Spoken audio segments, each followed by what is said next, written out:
Hi అందరికీ, అందరూ ఎలా ఉన్నారు? సో ఇవాళ నేను బేబీ పొటాటో ఫ్రై చూపిస్తున్నా. సో ఫస్ట్ ఏంటంటే మనం ఆనియన్ మంచిగా కట్ చేసేసుకోవాలి.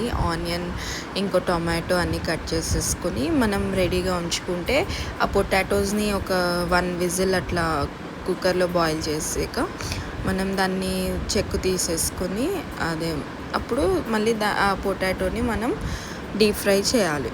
సో ఇక్కడ నేను అన్నీ ప్రిపరేషన్ చేసుకుంటున్నా. ఫస్ట్ ఆనియన్ టొమాటో అన్నీ కట్ చేసుకుని రెడీగా పెట్టుకుంటున్నా.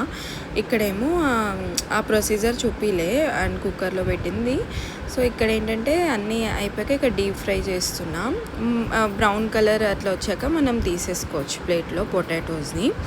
సో దీన్ని మనం దమ్ లాగా కూడా చేయొచ్చు, కూర అంటే రసం కూరలా కూడా చేయొచ్చు, ఫ్రై లెక్క కూడా చేయొచ్చు. సో నేనేమో ఫ్రై లెక్క చేస్తున్నా. ఇక్కడ మంచిగా ప్యాన్ పెట్టేసుకుని అందులో పోపు దినుసులు, జీలకర్ర అన్నీ వేసి ఆనియన్ అదే మనకు కామన్ ఉంటాయి కదా అవన్నీ వేసేసుకుని ఇక్కడ టొమాటోస్ అన్నీ వేసి నేను ఎక్కువ మసాలాస్ వాడలేదు.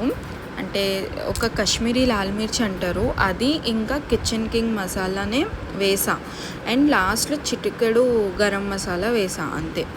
సో చాలా ఈజీ ప్రాసెస్, అంటే చాలా టేస్ట్ ఉండేది. లాస్ట్లో ఇట్లా కొత్తిమీరతో గార్నిష్ చేసేసా.